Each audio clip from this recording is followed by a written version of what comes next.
By the time the desserts came out, most people at the barbecue were sunburned and slightly drunk. Children ran through sprinklers in the yard. Somebody had connected a phone to outdoor speakers. Her sister sat cross-legged near the patio, television flipping through honeymoon photos, while relatives reacted on cue. Look at that resort. Oh my God, the water. You two did it right. The narrator stood near the grill holding a paper plate gone cold in their hands. At first, nothing felt unusual. The family had always celebrated the sister loudly. Engagement parties, bridal showers, expensive gifts everyone somehow contributed toward. The narrator had learned years ago that being reliable made people grateful quietly. Then the slideshow reached a video of the honeymoon suite. Floor-to-ceiling ocean windows, private pool, champagne waiting beside the bed. Her father laughed proudly from his lawn chair. Worth every penny from that account. Several relatives nodded absent-mindedly. The narrator looked up. What account? Nobody reacted immediately because nobody realized she didn't know. Then her mother said carefully, "Your grandfather's savings fund." A strange silence spread outward from the patio. Her sister stopped clicking through photos. The narrator blinked once. What? Her father waved a hand dismissively. Relax. It stayed in the family. A cousin near the drinks table quietly stepped away. The narrator set her plate down untouched.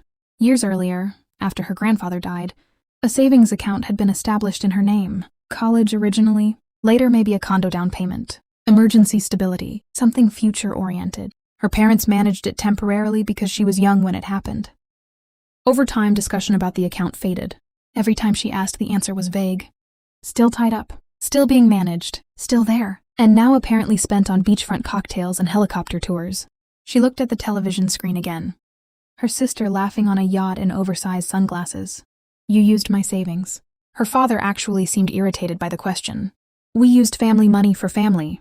That account was under my name. Technically, he said, but your sister was getting married. What were we supposed to do? Send them somewhere depressing?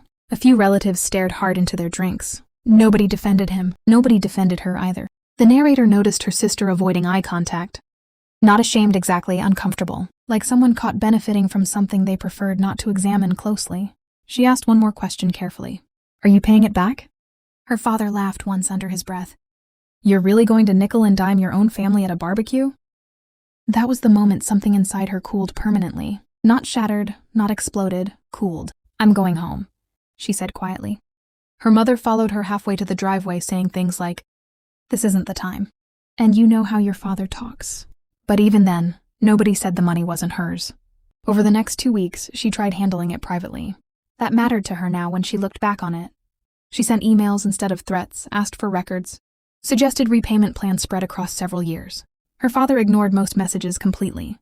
When he did answer, he treated the situation like emotional betrayal instead of financial misconduct. One message simply read, "Unbelievable that money matters more to you than your sister's happiness."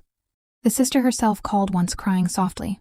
I thought you'd understand. That sentence hurt worse than the missing money because it revealed the assumption underneath everything, that her understanding was permanently available for consumption.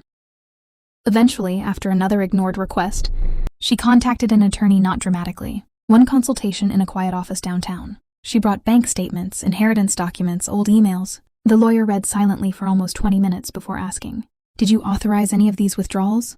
No. That answer changed the atmosphere immediately. Until then, the situation had still felt emotionally negotiable. A family dispute, miscommunication, hurt feelings. Now it became documented misuse of funds. The mediation meeting happened a month later. Her parents arrived angry. Her father especially. You actually hired a lawyer? He said in disbelief, as though professionalism itself were the betrayal. The attorney remained calm the entire time. No dramatic speeches, no moral outrage, just paperwork.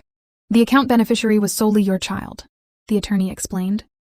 The funds were not communal assets. Simple, clinical, final. For the first time, the narrator watched external authority interrupt the family version of reality. Her father kept trying to reframe things emotionally. We sacrificed for years raising. The attorney interrupted gently. That's unrelated to ownership. The room became very quiet after that. Repayment arrangements followed slowly. Accounts were reviewed. Tax complications surfaced. Extended relatives learned details. Her parents had carefully softened before repeating. Nobody screamed. That would have been easier. Instead, the family became polite. Months later, at another gathering, her father asked if she wanted iced tea, with the careful tone people use around someone they no longer fully understand. Her sister barely mentioned money anymore. The distance between everyone remained invisible but permanent. Near the end of the evening, The narrator stepped onto the back porch alone. Inside, she could hear muted conversation. Forks against plates, restrained laughter. For years, she had confused peace with silence. When she left that night, nobody stopped her, but nobody laughed anymore either.